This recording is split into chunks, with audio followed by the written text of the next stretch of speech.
اپنی سیاست کا آغاز فرمایا تھا۔ یہ شہر وہ شہر ہے جہاں سے قائد اہل سنت قومی اسمبلی کے ممبر منتخب ہوئے۔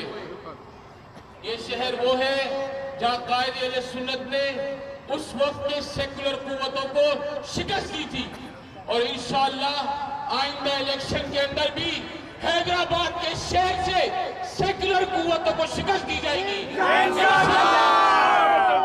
یہ شہر حیدرآباد حضور پرنور سید العالمین مصطفیٰ صلی اللہ علیہ وسلم کے غلاموں کا شہر ہے۔ یہاں پہ اہل سنت والجماعت کا بول بالا تھا، ہے اور رہے گا انشاءاللہ۔ حیدرآباد سے ایک امیدوار 100% رزلٹ سے منتخب ہوگا انشاءاللہ۔ سیکولر قوتیں سن لے تمہارا شکست مقدر بن گئی ہے۔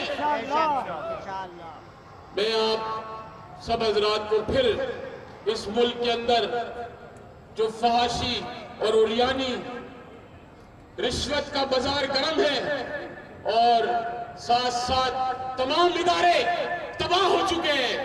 آپ سٹیل مل کو دیکھ لیں، تباہ ہو چکا ہے۔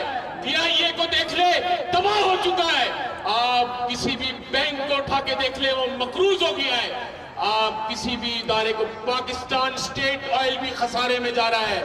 ابھی جناب محترم معین شیخ صاحب نے فرمایا کہ پیٹرول کی قیمت بڑھ گئی ہے، بجلی کا بوجھ بڑھ گیا ہے، KSC تباہ ہو گیا ہے۔ آج غریب اور بے روزگار عوام ہماری گھوم رہی ہے بے سر و سامانی کے عالم میں۔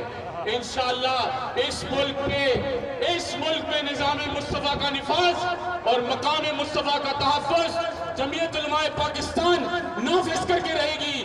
ایک سن لے، آخری دم تک ساتھ جب رہے گی، آخری خون اس دلاری قافلے کا رہے گا، آخری دم تک نظام مصطفیٰ کی جدوجہد کرتا رہے گا۔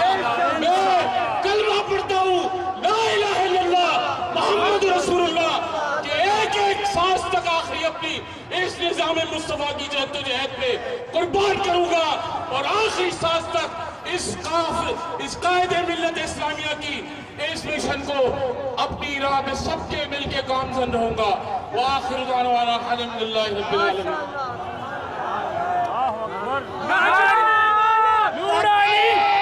حضرات محترم، اب میں قائد اہل سنت کے عظیم ساتھی، آپ کے بازو، جمعیت علماء پاکستان جناب ڈاکٹر صاحب ابوالخیر محمد صاحب سے ملتمس ہوں کہ آپ تشریف لائیں، اپنے خیالات کا اظہار فرمائیں۔